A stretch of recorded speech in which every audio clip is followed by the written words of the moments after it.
Assalomu alaykum, hurmatli tadbirimiz ishtirokchilari. Bugun demak seminarimizni ikkinchi kuni davom ettiramiz. Tarjima uchun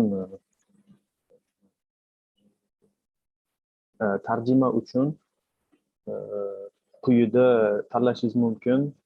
O'zbek tili va rus tilida bo'ladigan taqdimotlarimizni rus tilidagisini tanlaysiz. Ingliz tilida eshitaman desangiz, ingliz tilini tanlashingizga to'g'ri keladi. O'ylaymanki, barcha muammosiz o'rganishga imkoniyat topdi. Hozir barcha mikrofonlar o'chirilgan. Agar kimda-kim bironta fikr bildirmoqchi bo'lsa yoki savol bermoqchi bo'lsa,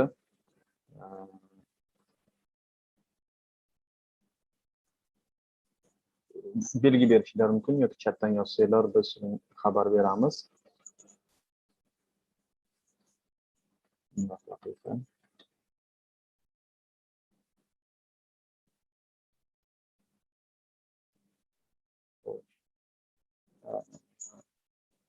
Tarjimonlarimiz o'z joylarida.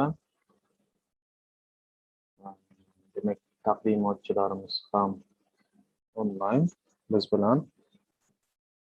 Demak, texnik jihatlardan yana qaytarib o'taman. Iltimos, tilni tanlash uchun ekranning quyida sizda imkoniyat bor, kirib tanlashingiz mumkin va o'zingizga ma'qul tilni tanlab oling. Ya'ni ikkita tanlov bor. Rus tilidan tanlasangiz o'zbek tili va rus tilidagi taqdimotlar eshitasiz, hamda ingliz tilidagi taqdimotlar, ya'ni tarjimasini yo u tilda yo bu tilda eshitish imkoniyatiga ega bo'lasiz. Xo'sh, kecha biz birinchi kunni muvaffaqiyatli o'tkazdik deb hisoblaymiz. Ya'ni qutlov so'zlaridan so'ng bizda professor Vittori bir qancha taqdimotlarda bir qancha ma'lumotlar berib o'tdilar. Ya'ni bunda an'anaviy duch keladigan muammolar va ularni hal qilishga qaratilgan masalalar hamda bilimlarimizni oshirish kerakligi, ta'lim olish, ya'ni o'rganishda nazariyasi, nimalarga e'tibor berishimiz kerak va qanday muammolar bor.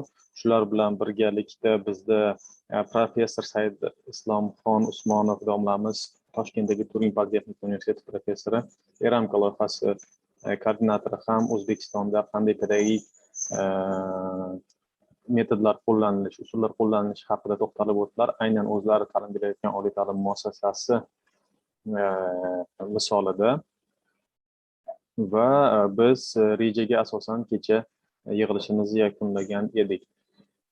Mana endi navbatdagi yig'ilishimiz yana professorimiz Oliver Vittori, ya'ni bu yana bir bor takrorlab aytaman, demak Vena universiteti professori o'zlarini taqdimotlari bilan o'rtoqlashadilar.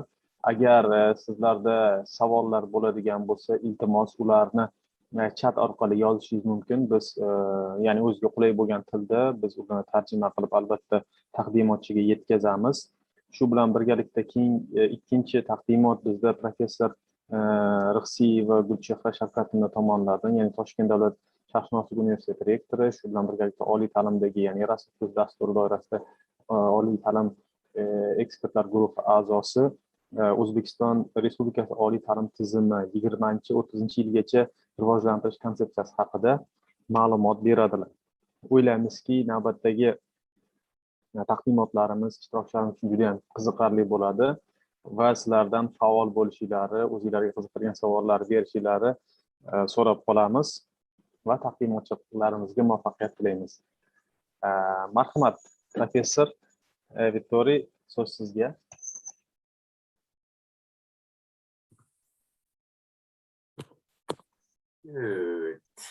Good morning. Thank you, Gurukhan.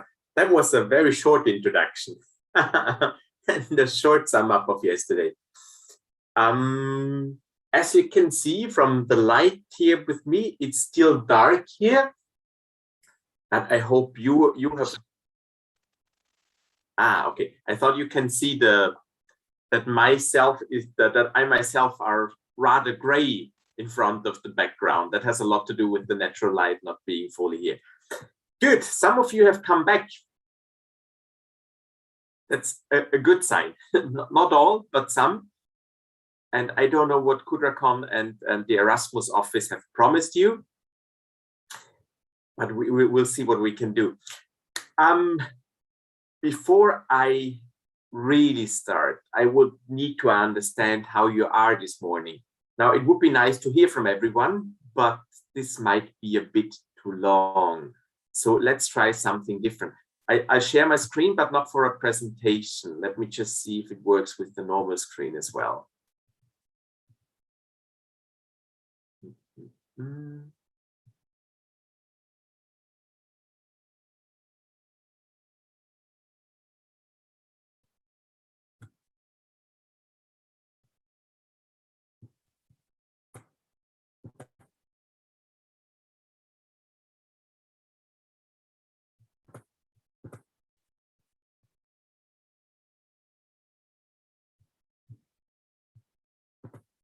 No, I can't. Not the screen I'm seeing at the moment. That's a bit unfortunate. Still, if you go at the bottom of your own screen, so you see all those nice. Marhamat, yana bir bor urinib ko'ring, ancha cheklov o'rnatilgan edi.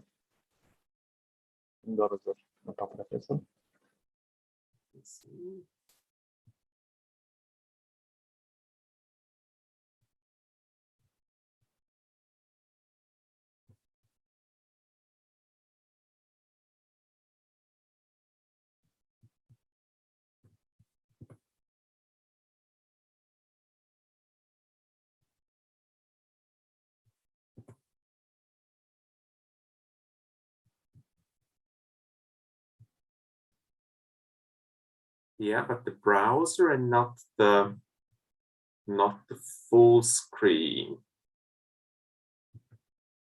You see the browser, but you don't see what I'm seeing in Zoom. So I'll have to find something different to do that with you.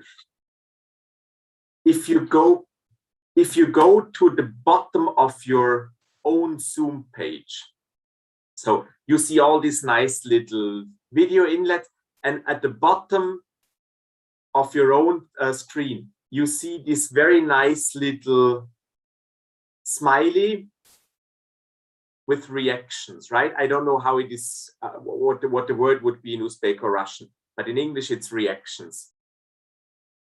If you select this, you have the opportunity to select many more emoticons, many more of those smileys. Do you find them? Good. This is almost a Zoom crash course. Good.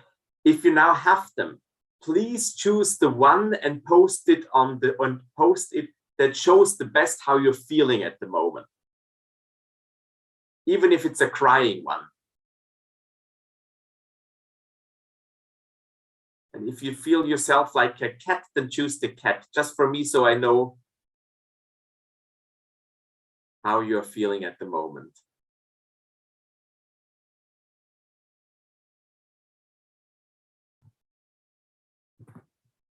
I've chosen my own one. It's still sleepy.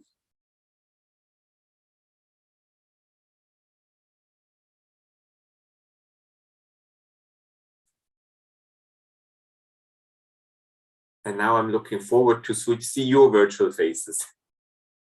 Which one of these emojis brings forward your current state of mind? Oh, thank you, Saidovat. You're feeling quite happy. That's good.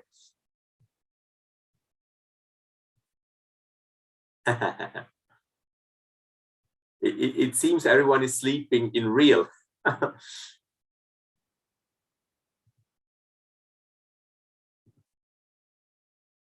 All right. Thank you, Kudrakan. I'll give everyone a minute, but remember yesterday, I need you active. So this is not just a listening exercise. Help me a bit with making it through today. And just share a bit with everyone.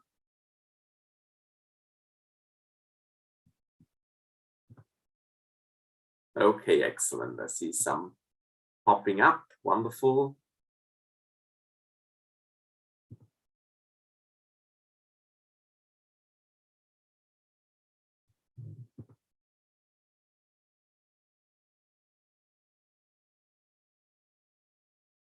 Good. Okay, I interpret the blue sign as something to move up. Excellent. Good. Thank you. The reason why I need you more than ever is because this morning is all about collaboration. Now, it's a very, very tired thing talking about collaboration as a solo act. So in order to make some sense of what I'm doing this morning, we will already need to work together. Now, collaborative learning is one of my favorite things. We can later also talk a bit about collaborative teaching, because I promised also some ideas and things for those of you who are not just here as teachers, but are also members of a quality assurance office or a teaching development office or someone else in the administration or even senior administration. But for now, excellent, many on the chat, thank you very much. But for now, I'm just gonna try to share my screen again, and in this case, just get started why I think we need collaborative teaching more than ever. So put this on the front. Why it matters more than ever. Now, this is actually also a picture from my own university campus. It looks a bit futuristic. It's actually the building where also the offices of my departments are located. And one of the reasons why I think we need to talk about collaboration more than ever is because until a few months ago, we all thought some things would never change. This is a very typical group of students sitting together, doing some learning, working together. And even though they have a particularly nice environment, it is something that we've gotten quite used to. This is what students do. This is what students can do. But of course, then came COVID-19, and we realized it's not staying the same as it is. And I don't know about how your institutions were affected, but all across Europe, higher education institutions went into lockdown, all the teaching went to move to distance teaching, and of course that had a huge impact on how students could work together. And one of the biggest challenges we've been working on since then is how do we actually make them still work together and get into contact with each other. And we're doing regular surveys on our students, also how they're coping with COVID-19 and the pandemic. And we see some things that are still very disturbing for us. So at the beginning, it was just a problem that they could not sit together like this and work together. So we had to find new forms of collaboration online. But the longer the pandemic drags on, the more the problem is also that they are feeling isolated, they're feeling left out, they're feeling tired about it, they feel that they are losing their context, that they're losing connection to the other students.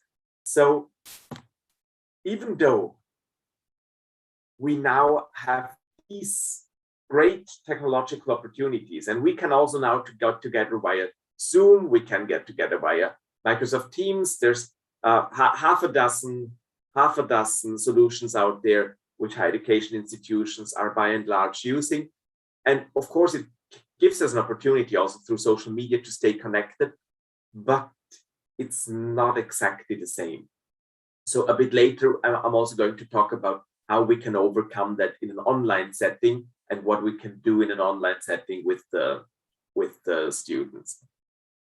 But apart from the environment that has changed, there's also a couple of things where I believe that we need collaborative learning more than ever. One is, and again, I'm trying to tell the story through pictures. We're living in a world with a lot of fragmented knowledge. So you might know, maybe also from high school, there have been people who have been called universal geniuses because they had knowledge in all different kinds of areas. Yeah, one of them would be the German philosopher and author Johann Wolfgang von Goethe, who has been referred to several times as universal genius. Some of you might not only know that he has written a lot of books and pieces, but he was actually also one of the persons who majorly influenced what we know as color theory. Yeah? So there have been people who were really good in different things, but now even in small disciplines, the knowledge we're producing is getting more and more, and it's getting more and more specialized. You can see that all across the world in higher education and in research, whereas previously we might have had professors of, I don't know, marketing or professors of finance, just talking from my own institutional background. We now have professors of digital marketing or service marketing or very specialized, and they might not even oversee the full field anymore. We have professors of energy finance or of a specific approach there, because it's getting more and more specialized. That is so far not a problem in itself, but if we want to tackle issues, broader grand societal challenges, then we need people to work together and share their knowledge. So without actually bringing things forward and discussing those things, we can't really make progress anymore. That's one of the reasons why I think collaborative learning is not just a nice didactic tool. It is actually something that needs to be at the heart of every higher education institution, because otherwise we won't get them to share that knowledge and overcome the problem that there is too much knowledge for any single person to know. So people have to come together and bring the knowledge together. We're talking so much about interdisciplinary work and interdisciplinary connections and collaboration. But the real reason for that is not because it's fashionable and nice and beautiful. It is because you need different disciplines and you need different backgrounds in order to even find an answer. Yeah, yesterday we've talked or have brushed briefly upon the issue of the pandemic and the vaccine development. But it is not just the vaccine. The developing options or developing strategies of dealing with COVID-19 requires all kinds of experts from various disciplines. And even within the field of medicine, it's not just the ones who are focusing on virology. It's public health experts, because we have far moved beyond the point where it's just the virus as a problem. So you need those people to find a way to speak the language. Another very big driver, of course, is globalization and internationalization. It's very likely that most of our graduates are going to have to work together with people from other countries, other backgrounds, other institutions. And this is something we also need to prepare them for it. I'll explain later a few examples from other institutions, from our own institution, of how you can do that. But this whole idea of internationalization or international classroom is, again, not just a matter of having more international students or ticking the box of internationalization. If we don't teach our students, if they don't learn how you collaborate with a person from, let's say, Japan or the US, or if we don't teach our students how to collaborate from Vienna with students or graduates or later experts from Uzbekistan, how should they do that once they are in their jobs and in their challenges? Then they have to learn that from scratch. So this is something that makes it very important that we focus on that. And of course, and that links into the pandemic, this is also hugely changing with digitalization. So the formats that are changing there, and that also links very much together with the fragmented knowledge and globalization. It's now, through all the digital tools, more possible, easier than ever, to actually collaborate with people from the other side of the world, so to say, people who really have a completely rhythm. But then you need to adjust to that rhythm. If they're working while you are actually sleeping, you're still having a problem and you still need to find solutions for that. So technology is very much driving that and is giving us tools, but it's also posing a challenge and makes us also teach our students or help them learn how you collaborate through those online tools. Yeah. we've seen that now. You've heard yesterday that part of my duties at my own institution is that I'm coordinating the teaching and learning for our own European University Consortium. Now, we can do a lot through online, and we can do a lot through the online meetings, but we have also discovered that building a relationship, building trust, building something more stable, or even working on a problem a bit longer, this is something where you require something very different than just Zoom or Teams. You require either different tools or you require a bit of actual physical meetings in order to overcome that. So these are all, from my point of view, very important drivers why online learning is something that we should not just talk about in terms of didactics, but as a true necessity. So let me stop that for a moment, because I think so far we can easily agree, and that was not very new for you. But before I go into the skills we need for that, because it's always such a nice thing to talk about collaboration, but I would like to explore together with you what is it that we need in order to have successful collaboration. So I posed a question in the chat, and I would be very happy if you gave it a few seconds of thought, and then were sharing with me in the chat your own ideas. What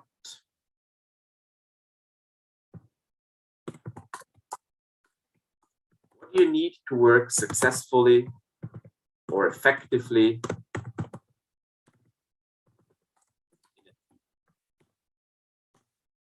What skills do you need? What competences do you need? Please give it some thought and then share with me and share with the others in the chat. Or if you don't want to use the chat, I'm also happy to hear from you. And I'm sure if you raise your hand, then Kudrakan will be happy to unmute your microphone. Or even I could do that, I think.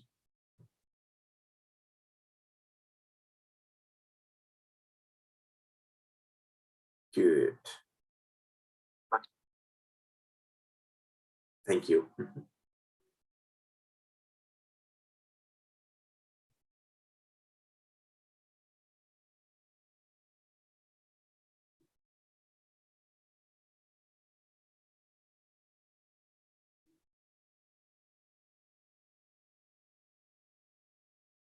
All right, I see. Very good. Thank you. Listening skills.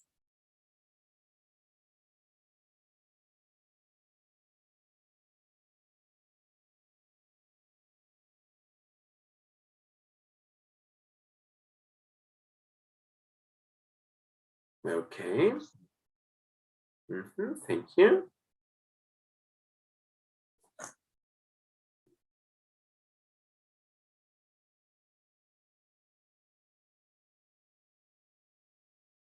Communication skills. Thank you.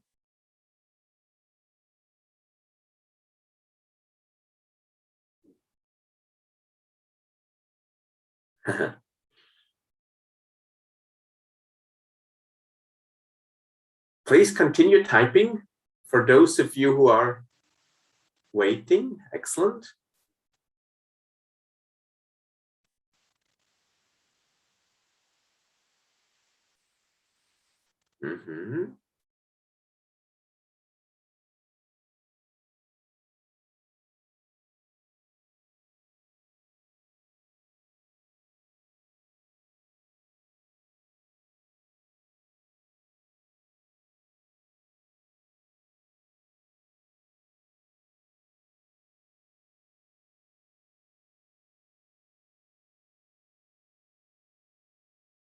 Very good.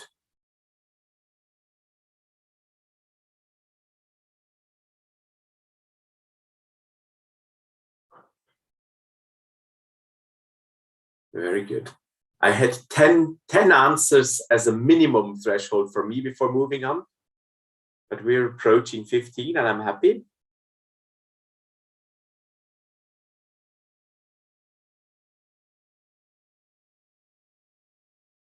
I like your answer very much. Yes, I agree. And I like the idea that communication never ends there. Good, excellent, thank you.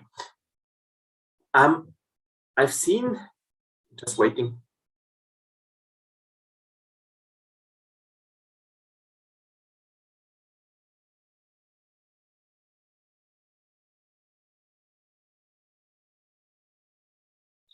Very good, thank you. I just received translation on the last one. Sorry.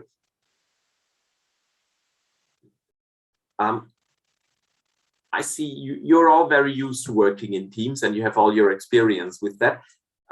There have been a couple of answers tackling on leadership. Now, I'm not going to focus on leadership in the next couple of minutes, but it just reminded me, if we have a bit of time and you're interested in that, I've been working on a project on leadership in higher education, leadership in teaching and learning for 1.5 years now, together with the European University Association. So if you're interested also in some thoughts on leadership in higher education and teaching and learning and what works and what doesn't work, then I'll be happy to share that with you a bit later. As I said yesterday, it's very much up to you how we spend the time together. But before going into leadership, let me just go back to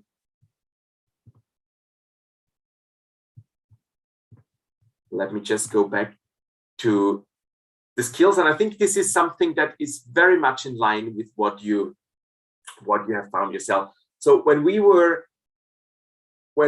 defining what we want to develop in terms of skills, what skills our students need when it comes to collaborative learning, we came to very, very similar answers than you did. There you see here this group of people discussing. This is broadly what we have also written in the chat, communication skills. You see it's people talking to each other, but you also see that there's people not all listening to the same person, talking across each other in even a very small group. So very often when we talk about communication and groups, we oversee that it's very seldom this star-like communication where you have one person in the center and this person communicates with everyone else. In an effective team, in a modern team, also in our workplaces, you have communication going back and forth and all across the group. And this is something that very often students first need to learn. It's also about establishing rules for yourself, for your own communication. Yeah, that's why I like Kusnidin's answer so much about making sure that everyone has the information they need. And this requires as a skill, not just communication skills, but also communication management skills. And that's a bit different. Now, this picture here is all about diversity. And it is so good in order to collaborate effectively and to work together successfully. You need to be aware that no person is like the other, and you need to learn to respect that. Now, that sounds like a very easy thing, but, and we will talk about that a bit later, but how do you teach that in the classroom? How do you make students learn that? Because in essence, it's very trivial, but as a skill, being able to relate to different people, not from your own background, not from your own gender, not from your own socioeconomic background, that's not that much of an easy thing. And it's something that I just had an interesting meeting yesterday afternoon, also at our own institution, where we were talking about the next steps in dealing with the rising COVID numbers again in Austria. And one of the things that is still a challenge is that the atmosphere is getting so heated that the people not vaccinated can't even talk about that anymore. Or if they do, they're considered as extremists and people who are fighting the system and everything. But you can't move forward, you can't convince them if you don't understand their arguments and where they're getting from. So this diversity and being able to acknowledge that others have different needs and different views is a critical and crucial thing. Now, you've also talked about roles. So what you need in effective collaboration is indeed also you need different roles. Leadership, we can talk a bit later, but you will need leaders. More recent research on leadership, especially in higher education, shows though that it's very seldom one leader or a stable leader.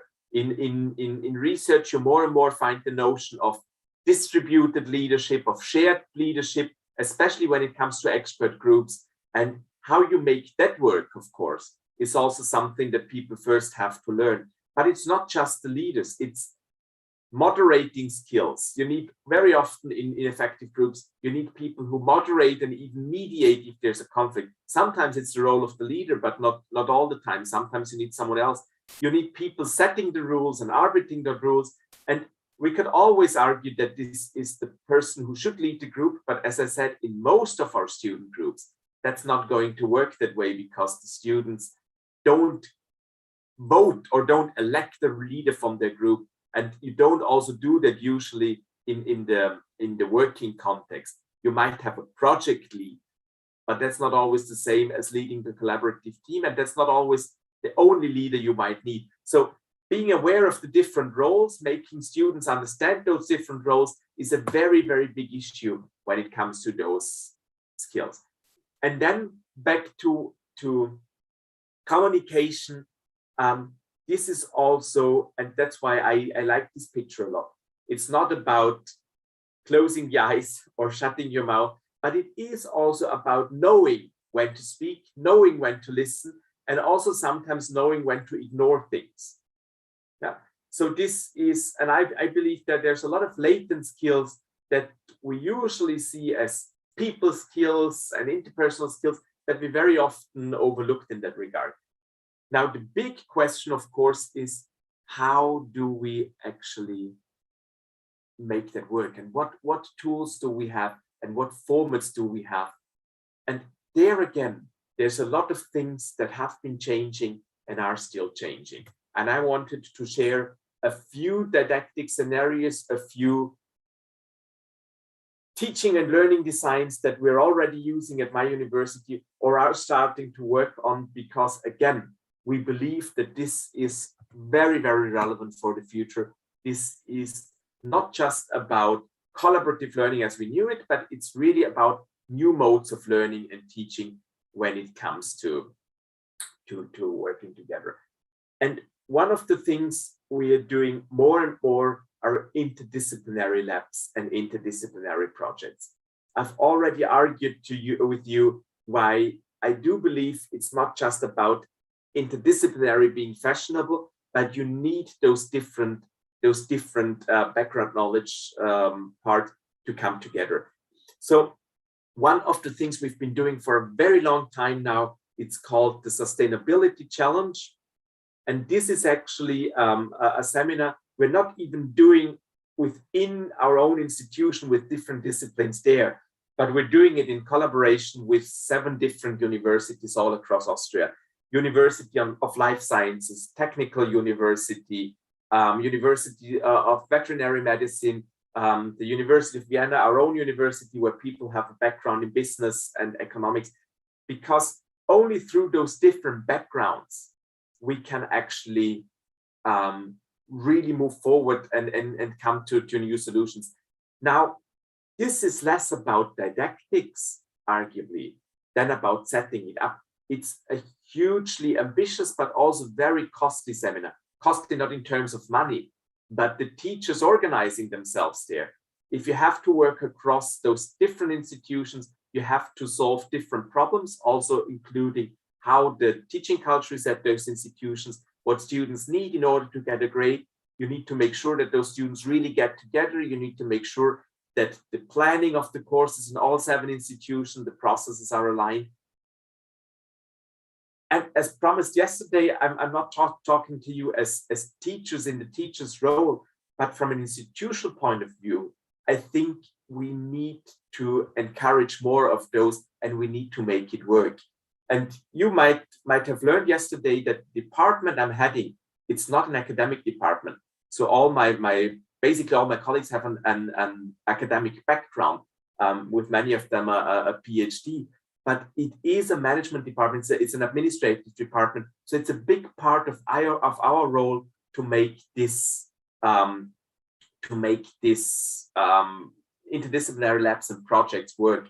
one of my most favorite courses in the last 3 years is something where we don't even work together with institutions from Austria, but from all across the world. So we have one course on sustainable development goals, because again, you know, this is one of the big challenges. Everyone is currently watching the climate summit in Glasgow in the UK.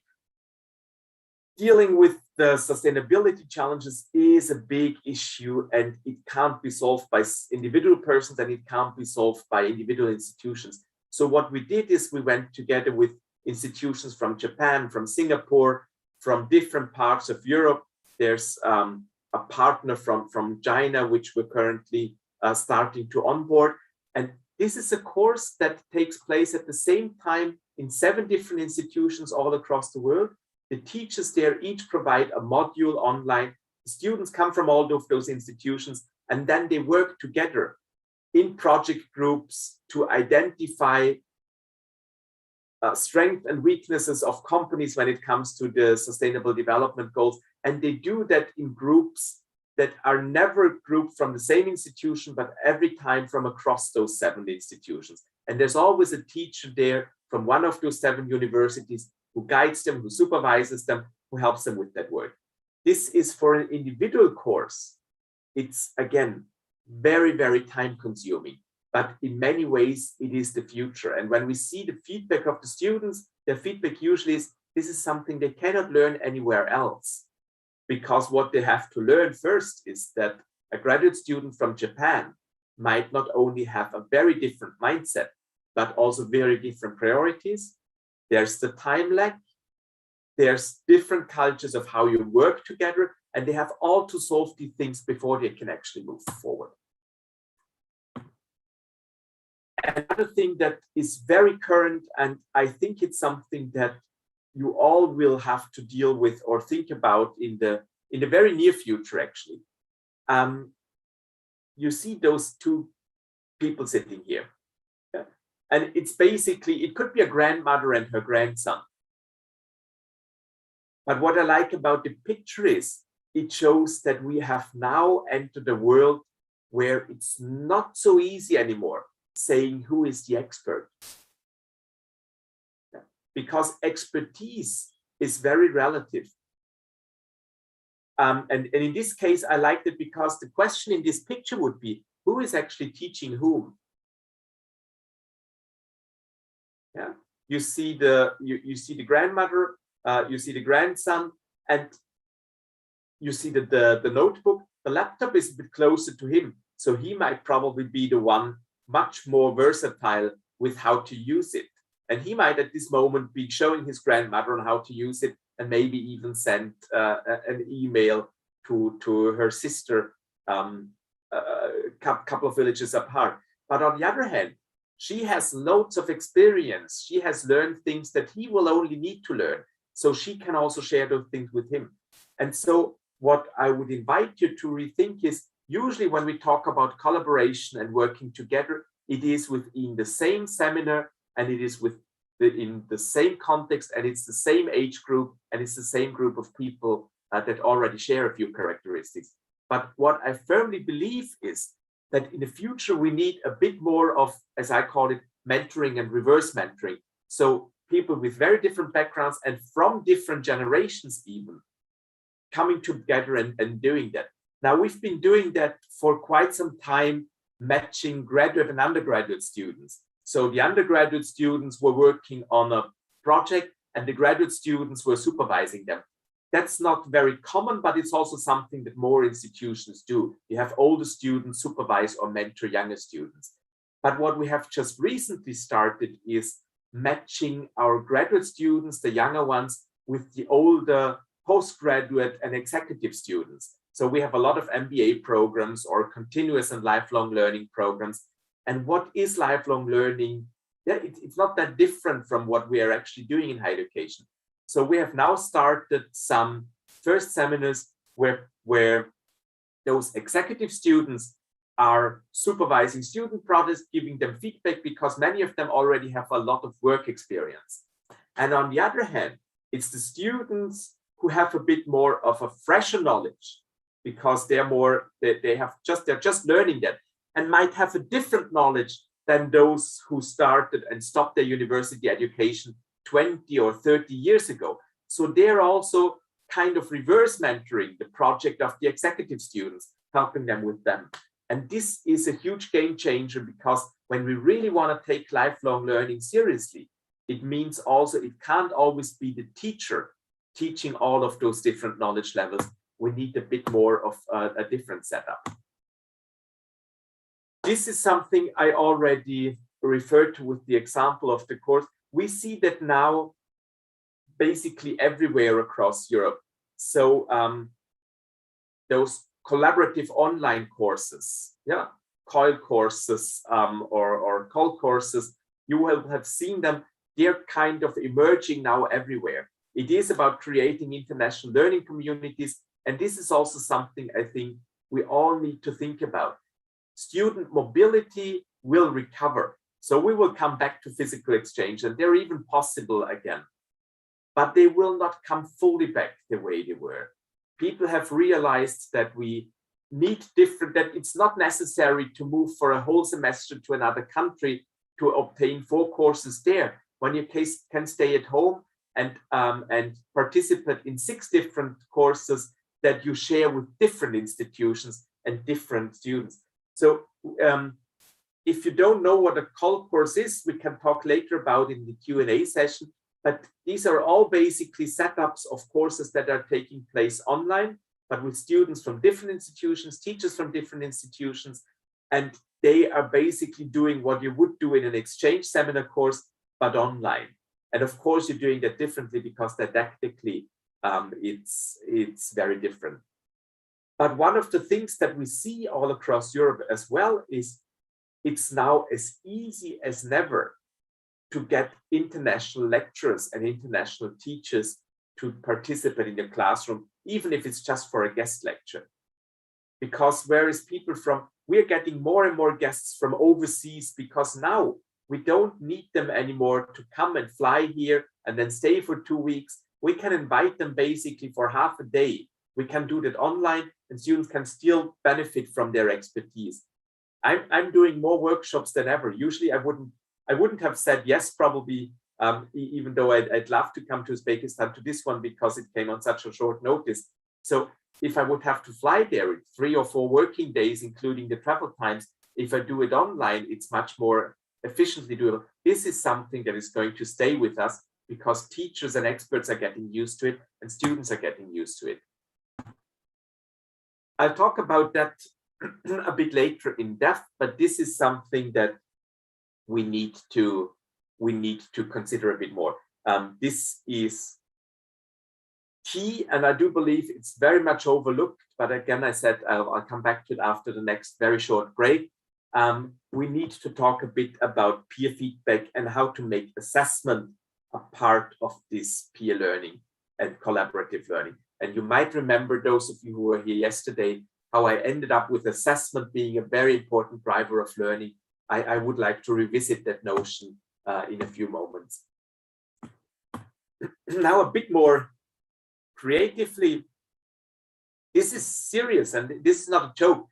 When we're considering building a new teaching building for our campus, and one of the serious considerations is to build an escape room in the basement of that new building. You know what escape rooms are?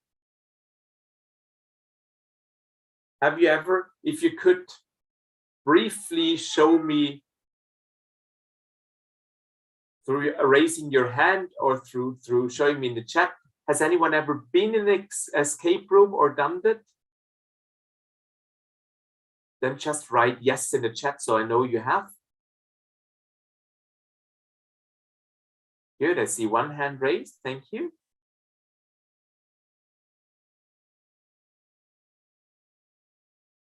Not that much, but do you basically know what it is? Okay, a few of you do. In essence, escape rooms have become quite popular in the last couple of years. I think in Vienna alone, there is about 10 different providers. it's a group exercise where you get a scenario, you go into it's a room that has been decorated in order to signal a certain scenario. I don't know, one of the more recent things in Vienna is that they took an entire metro wagon, so from the underground, and they took an entire old wagon, and the entire game takes place in this underground wagon. There's always a problem, some challenge, something linked to time. There's a countdown timer going down, and then the people in this room have to solve together a lot of different challenges and riddles in order to actually escape the room in time, before the room is flooded, before the zombies come to the room, before there's a bomb going off, whatever it would be. So there's an element of time pressure, there's a lot of stress involved, there's a lot of as I said, small challenges and riddles to solve. And usually it won't work if the group in this escape room doesn't get together and do those things in time. Now, it sounds like a game, but coming back to, sharing my screen. It sounds like a game, and of course it is a game, but we all know that game-based learning is also becoming very, very fashionable. But the reason why we're seriously considering it is because it creates an atmosphere that you cannot do in any classroom, not even through a role-playing game, that puts pressure on the students, that makes them feel this pressure, that needs them to go beyond their individual inclinations and really start working together. Now, it doesn't need to be so complicated. You don't need to build your own escape room with riddles and everything. There is a couple of, I wouldn't even say a couple, there's dozens, if not hundreds of exercises and group challenges out there that create the same thing. One thing that we do with every new student cohort in our master's programs when they get together for the first time is what we call the Marshmallow Challenge. Have you ever heard of the Marshmallow Challenge? It's, in essence, the muscle is the same as with an escape room. You have a bit of time pressure and you need to solve it. What students get is they get a couple of marshmallows, you know them, those little soft cubes that you can chew and that the Americans are very, very fond of barbecuing. They get a couple of spaghetti pasta, and they get a bit of wool. And then the challenge is they get about 10 to 15 minutes of time, and the group that within this time frame builds the tallest building out of those ingredients that is stably standing by the time is up is the group that wins. Now, all those students laugh that even if they have never done that before, how do you build a building with marshmallows and spaghetti and a bit of wool? There's all kinds of different solutions.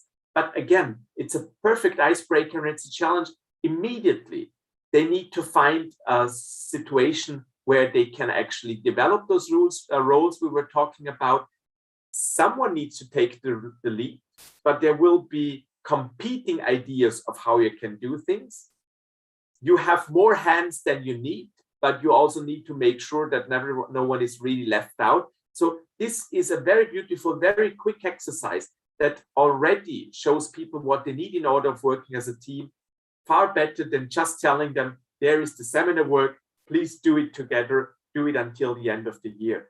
I'll approach it again when we come to assessment, but this is something that all of us have learned, that if we do it like this, then half of the group is not going to contribute, because someone is always the one who wants the best grade and who will invest the best things and is taking over for the others. You can't do that with the Marshmallow Challenge. And of course, but this is something I also tried to cover after a short intermission. There's a lot of things coming out of immersive learning and augmented reality. Now, I've been, for such an early time of the day, I've been doing an awful lot of talking. So before I move on with you, let me just see if you have any immediate thoughts or questions you would like to share with me?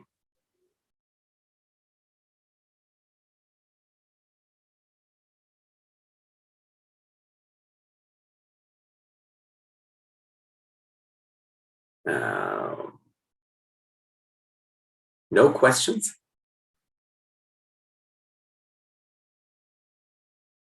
Okay, I understand. It's Friday. My questions on a Friday are also not as many as they would be on a Monday. All right, then I have a question for you. And this question is very briefly going back to the slide, but only because the picture is so nice. Not because we really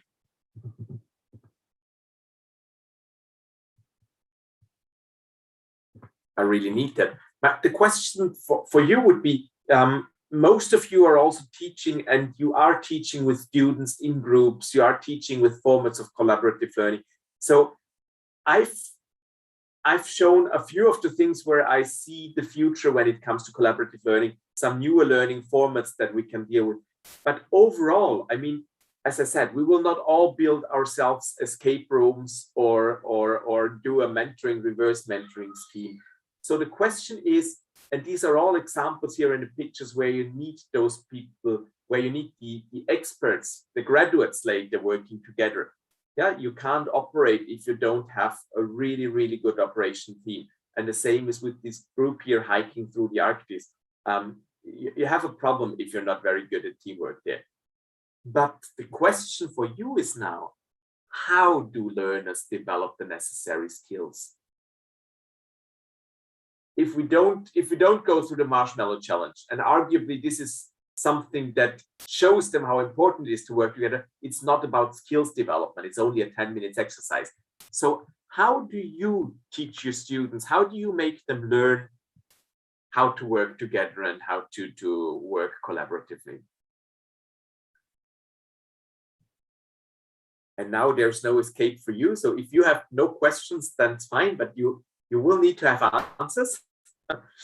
So please, again, use the chat and let me know in any language you want to use, and the interpreters feel fit to translate what elements, how do we teach them?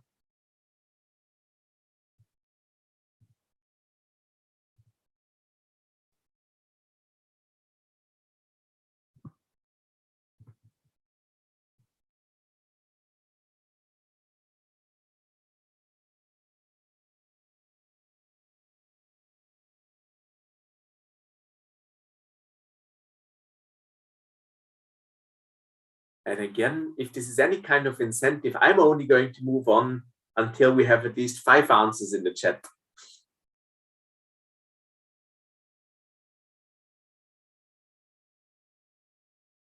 As you remember with yesterday, I can stand the silence.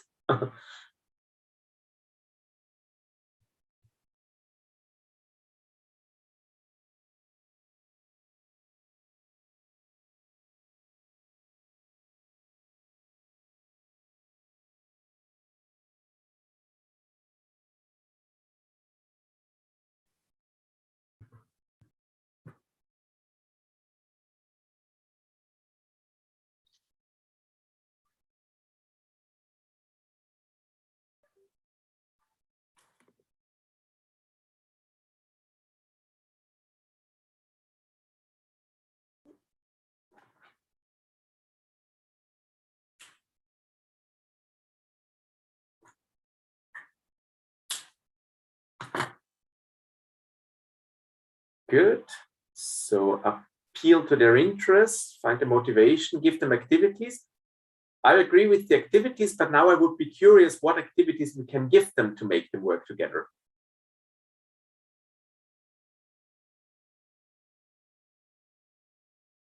I would love them to bring me lunch, but that's forbidden in my institution, so that's not an option.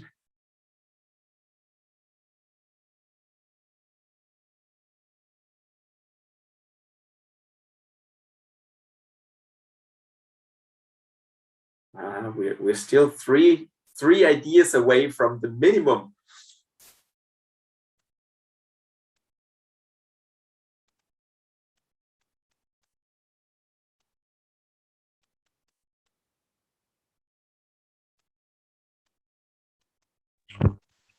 May I say? Yes, please do, Gunora. Nowadays, we know that training teamwork it's one of the most important skills for efficiency of learning. Before, if we didn't use that such as method before, but nowadays we use it. We need to use such as method because we need the speaking. We need to work together because each person has own idea and give share. If we'll give share, that we will get some more efficiency of each project. Thank you. Very good. Thank you very much. Thank you for sharing that. And together with Sadova's example, we're up to 4. So we need at least one more volunteer. All right. Thank you. Good. I'm not going to torture you any longer. Now you see, when I'm so hard on you, you can only imagine how hard I'm on my own team.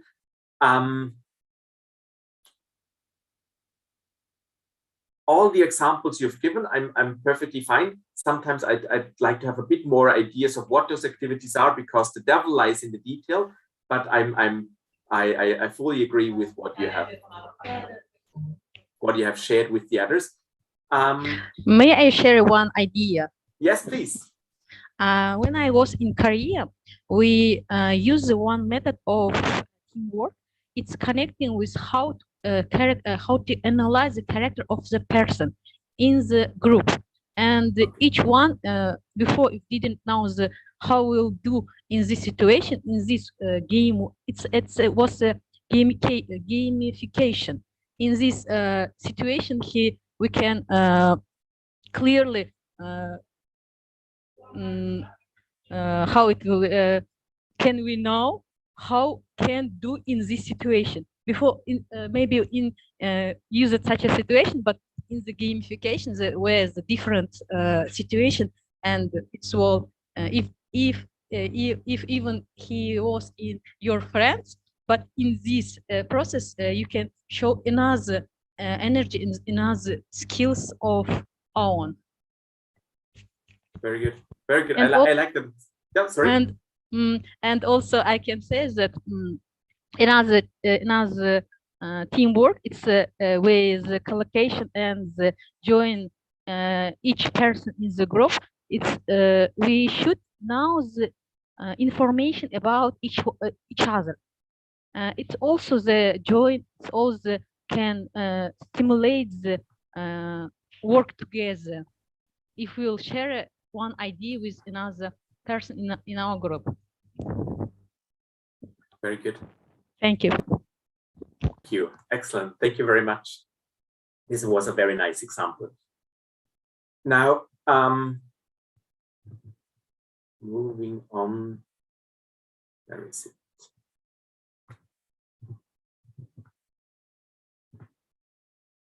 There it is. What I did like about your example right now, Gunnar, is that what I have collected here is not concrete. Techniques. It's more like where we have to teach, where we have opportunities as teachers to influence their own skills development. And what I liked about your example is this is already about breaking the ice, and also arguably about getting to know each other and about the group formation and making that part of it. And I'll come to that in a minute. Now, every institution has basically in their own programs, they have something like skills trainings. And of course, you can always have your own courses just focusing on team working skills. We have dozens of courses on moderation skills or conflict resolution skills, negotiation skills, leadership skills, and these are particular skills trainings. But not always students take them. And it's a bit of outsourcing the problem. That's why I'm mentioning it. I also put it at the center of this slide. And for those of you who offer classes in skills training, moderation, negotiation, communication, presentation, whatever, it would be interesting to have a discussion on how you do that. But this is very specialized, so I'm not going there. But if we just do that in 1 or 2 courses in a program, that's not enough for the students you learn.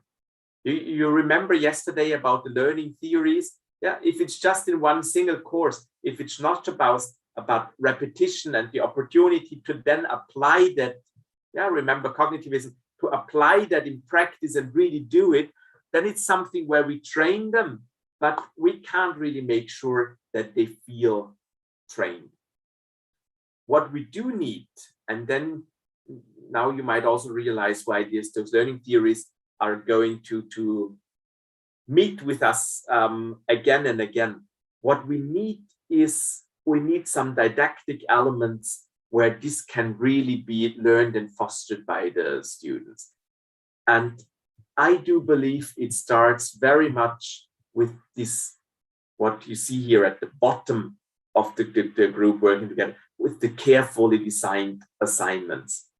So one thing I've seen in so many institutions and so many countries, that usually teachers establish a group exercise and a group work, and they make students work together, but they never think it through what it will mean for the group. So it's very typical also at my own university. Yeah, we have, when we survey students about their workload and at the end of their studies, very often their feedback is, we have been working so much in groups, and we would have loved to do that a bit less, because we did not really learn how to work in a group, and we did not learn that much from the group work. And why is that the fact? Because very often the assignment is, you write a seminar paper together, or there's a project you do together, and then the students are left on their own. But the assignment itself is never constructed in a way where students learn how to take those different roles, because it's not part of the assignment. So students develop their own roles. There is the one who pushes the others forward or does the work. There are 1 or 2 of the others who then show up for the presentation and present the part. But this is something that needs to be very carefully built into the assignment already. Yeah? And there's very simple techniques. One of the things we're doing, if you remember the example I was giving you on this global course working with the Sustainable Development Goals, now we even know that the English language proficiency is very different from Japan to France to Denmark, all those countries contributing. But what we don't want is only the person with the most perfect English appearing in the final presentation or in the final video. So very often the group assignment there is that they have to produce a video on their results, and we make sure that everyone appears in the video. That's a minimum requirement, and it's very simple and very trivial requirement, but it also makes sure that they all need to contribute to that they all need to appear to that. And if someone is not as good in English as the others are, and it's a problem for the video, then they need to find a way to resolve that. Now, as I said, this is a very easy example, but the one thing I wanted to stress is, we can't just expect students to work in a group because we give them a group work. We have to give them a guideline on how to do that. And this doesn't need to be a specialized skills training. It needs to be in the guidelines of the assignment. We need to make sure that through the assignment, we make all of them work together. It's a very common problem all across the world that you have this phenomenon of people just tagging along. But if we do that, then it's really difficult to actually make them learn something else. But it's good. There will always be someone in the group, like in game theory, who moves first, and then this is the person who's going to do the work, and as others can actually wait for them to move. This is not what we want our students to learn. So carefully designing assignments is key. And this links to what you see here, to the whole assessment issue, and I promised you to come back there. Another very, very common thing that our teachers don't do is they don't make the group work part of the assessment. of course, they do assess the final result. They will result the project presentation or the seminar work or the final written report. But what the group did in order to work together, that's not part of the assessment. It's just a result that counts. But if we do it that way, if we don't assess the process itself, the way students were collaborating, then please remember yesterday, assessment feedback is a key driver of learning, then they can't really learn about that.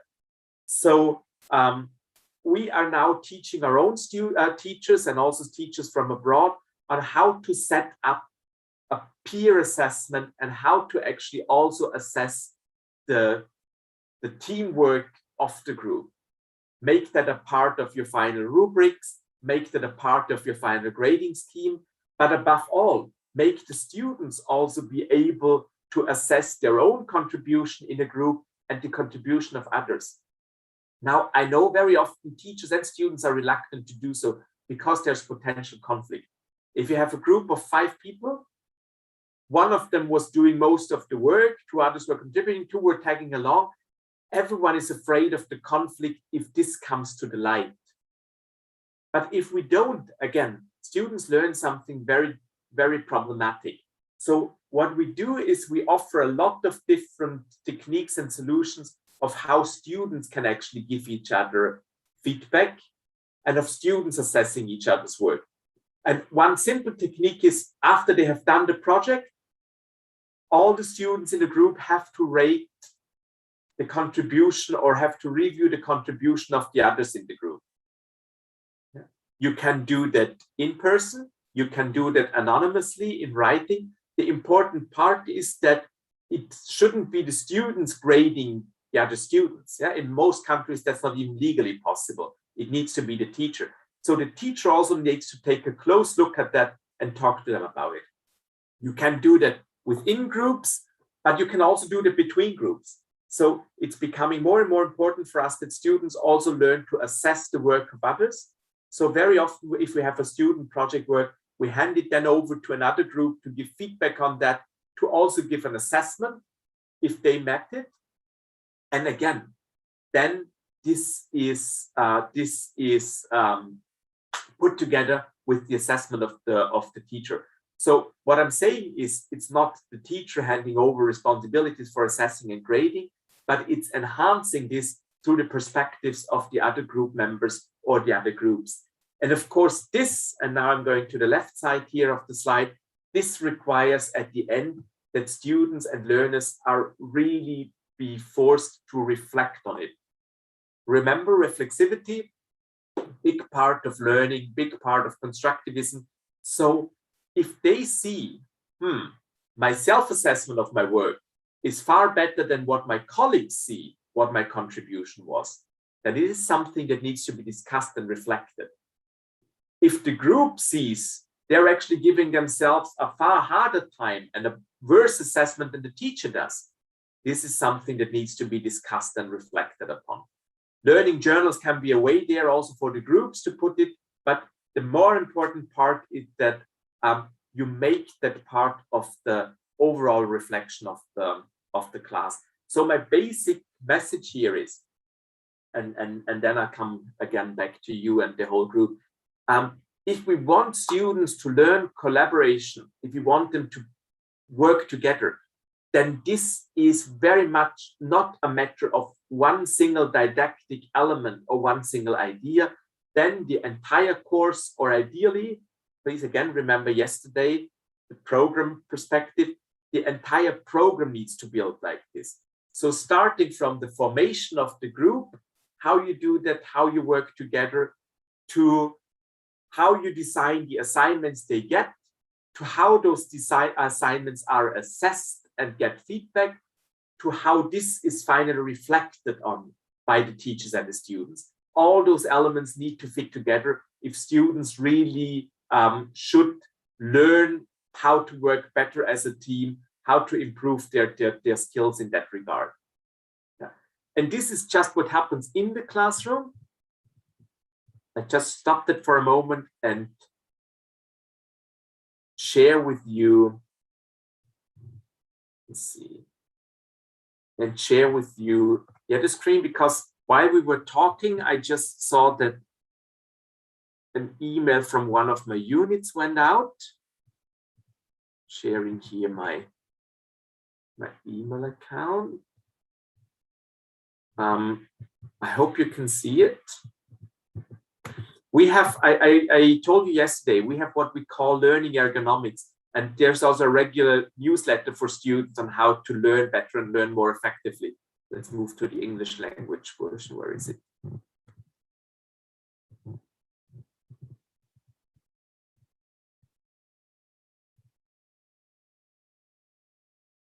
There it is. Okay, but it's not with the same icons. And what we did is, and if I move now here, you come to the student support area where we have that. In the newsletter we sent them today, we gave them a couple of techniques and tips on how to learn together in learning groups. If they prepare for an exam, we gave them a few techniques on how to actually make the best out of group learning. And this is something that has nothing to do with the teachers, but again, if we want them to not just sit together and talk to each other in the group, but really be effective about that, we're giving them ideas linked to the latest research in psychology and learning, and make them work together in a group without any teacher involved. And these are because it just popped up on my screen. That's something that I wanted to show you as well. So as teachers, as learning designers, and as instructors, collaborative learning should be at the heart of what we're doing. That's summing up what I wanted to say to you. And it's something that we stringently need to focus on. Good. And with this, I end it for now, because this has already been me 1 hour of talking, and we started a bit earlier. So I also intended to finish a bit earlier. It's now completely open for all of your inputs and questions again. And I saw one of the questions in the chat, writing down those techniques. I can again offer, and we have them all collected in our own teaching and learning area. I can make the links there available. The most problematic part about it is that most of that is in German, and we are only translating it. So it will take us a couple of months until everything is translated into English. But everything we have in terms of a reservoir, and I also promised a reading list to Kudracom and Aziza, you will receive after the seminar, of course. Good, and now I'm happy to hear any of your questions or comments. Thank you, Professor Oliver. So it was very interesting presentation about collaborative teaching and learning. Now I have switched on the possibility to turn on the microphone, so any participant can turn on the microphone and ask a question or make a comment. So at the same time, they can write on chat. So I have one question regarding your presentation. You said that we can organize a team learning among the students by different tasks, and which makes them to involve all of them in the project. But it's not always easy to make them together to work. So if the group gets bigger, always someone or a couple of students will not be actively involved in the project. What do you think? How can the teacher control or not control to manage that all students are involved, and especially when among the international students? So because they are from different cultures, as you have mentioned, so the language problems and the cultural shock, or I don't know, the different approaches. Do you have any exact example what you have solved, or in any case on this issue? Thank you. Very good. Thank you. Thank you for the question. It's a very good one. It's a question that is very familiar, I think, a problem that is very familiar. I tried 2 or 3 answers. One of them is you have mentioned yourself the group size. So one of the things you can already do as a teacher is to make sure that the size is not bigger than the group needs or can handle. Now, if you move beyond a certain number of students, it becomes for them logistically more difficult to actually align. So if it's a group of 8 and they should work on one project and the project is not so big, it's very easy for half of them to say, why should we invest our time there? Yeah, so forming the group and making sure that it's big enough for the task, but neither too small nor too big, is a big part of what you can do as a teacher to avoid that problem. And of course, it means more groups if they're smaller. But otherwise, you have the problem with that. And another very concrete thing you can do is, this goes back to assessment.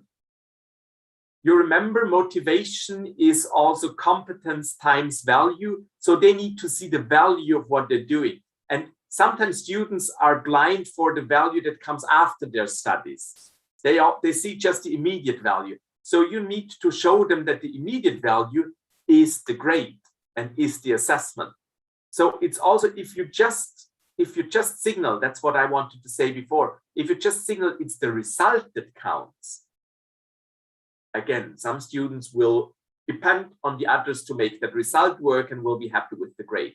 If you show them that for their individual grades, their contribution to the group work is what counts, and this contribution you will thoroughly assess and observe, and you will also ask the other group participants on the contributions of each other's, then the motivation you will see will very, very steeply increase because students want to do something there. So it's very simple elements. It's not that much about a didactical trick. It's really about establishing the group in the right size and making sure from the start that they understand that how they work together is what counts for the grade, is a big driver of avoiding that problem.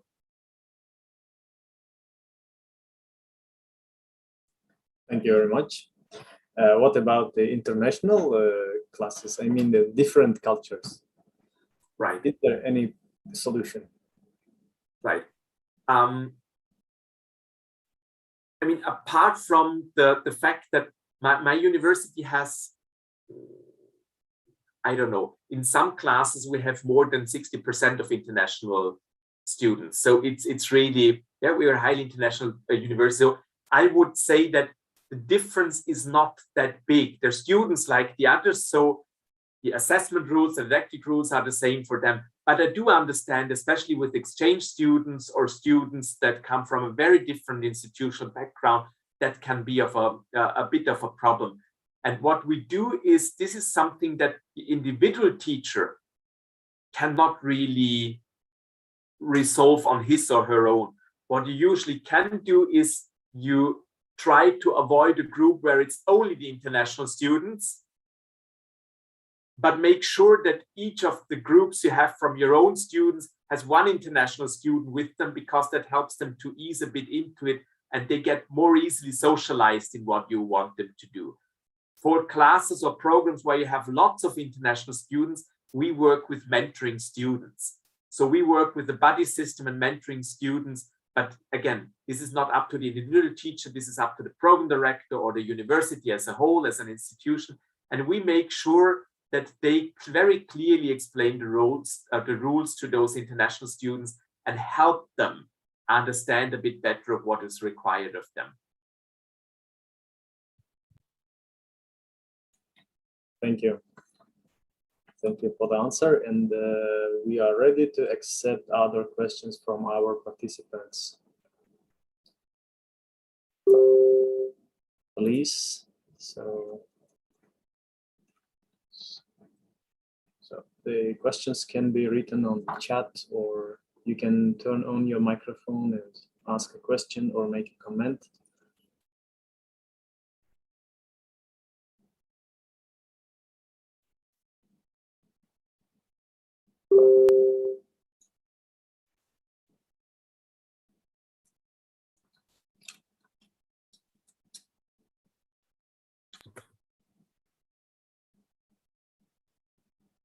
Good.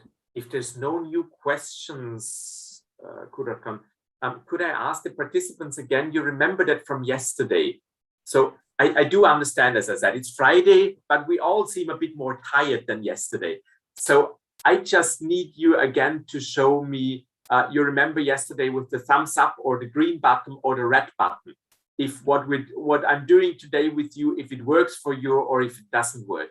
So please also, because we will have some more time to spend together today, could you give me an indication of how you're feeling there? So please give me a thumbs up or the green button if you feel that was all right and you're still on track, and give me the red button if you feel, or a thumbs down if you feel I should change something for the rest of the morning. For you, it will be afternoon.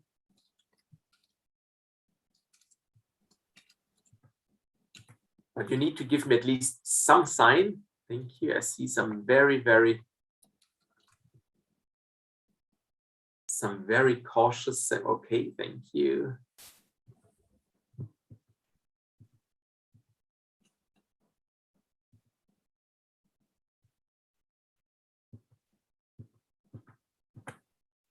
All right. So there's a minority vote on things should stay as they are, and there's a very silent majority, a very big majority that is silent.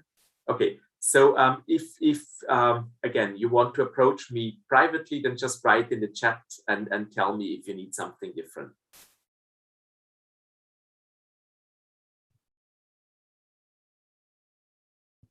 Good, thank you. And that means, Kurakan, we're a bit ahead of time, probably. Yes, we are a little bit ahead. And the next question, what do you do in such a situation as a professional teacher? In this one, like this now? Well, yes. When there is not enough energy to move on, but we know that the program is going to move on, I would suggest something very simple. Staring on the screen all the time is very exhaustive. So taking 5 minutes of a break from the screen and from the work there would be what I would suggest, because you remember yesterday, we should usually not listen more than 20-25 minutes anyway to one and the single input.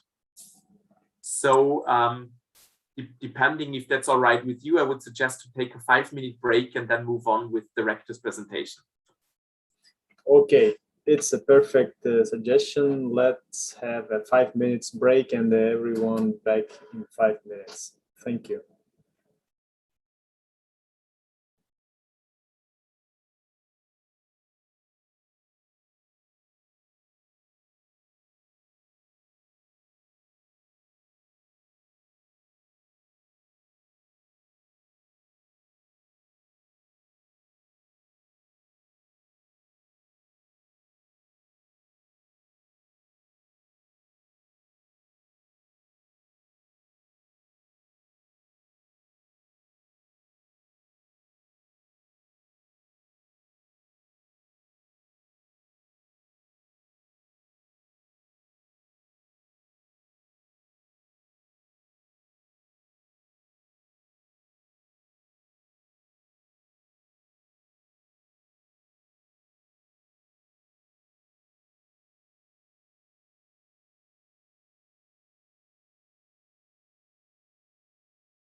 Assalomu alaykum, Qudratxon aka.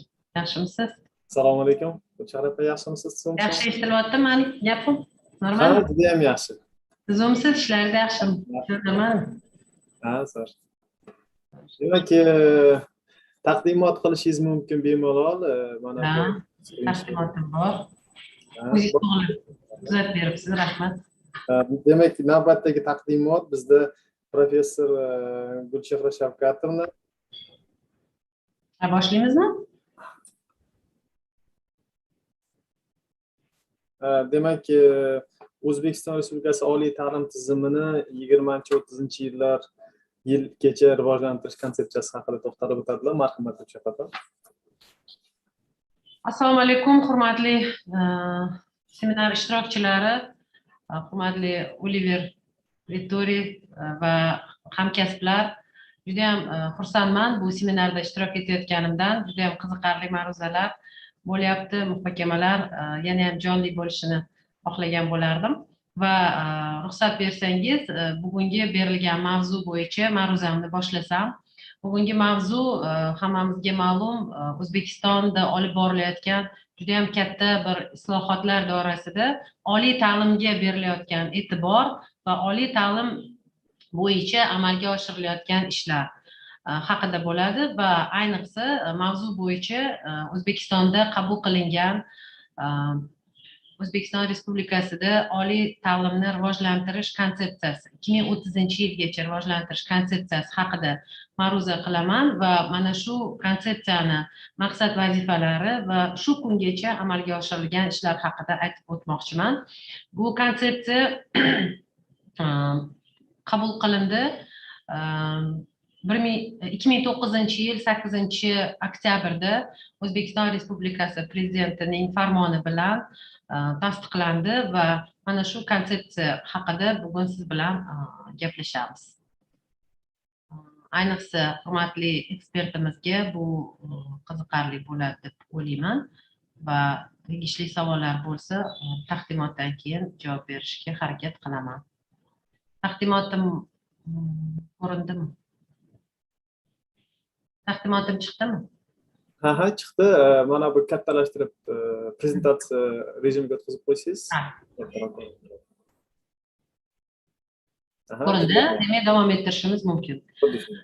Yuqorida aytganimizdek, oliy ta'lim tizimini 2030-yilgacha rivojlantirish konsepsiyasi qabul qilindi. Bundan ko'zlangan asosiy maqsad O'zbekiston Respublikasida oliy ta'limni tizimli isloh qilishning ustuvor yo'nalishlarini belgilash, zamonaviy bilim va yuksak ma'naviy axloqiy fazilatlarga ega mustaqil fikrlaydigan yuqori malakali kadrlar tayyorlash jarayonini sifat jihatidan yana bir yuqori bosqichga olib chiqish va oliy ta'limni modernizatsiya qilish, ilg'or ta'lim texnologiyalariga asoslangan holda ijtimoiy soha va iqtisodiyot tarmoqlarini rivojlantirish bizni bu konsepsiyamizdagi asosiy maqsad hisoblanadi va mana shu konsepsiyada juda ham katta bir vazifalar belgilangan va mana shu vazifalarni qisqagina tegishli yo'nalishlarga bo'lgan holatda aytishga harakat qilaman va aytib o'tishimiz kerak.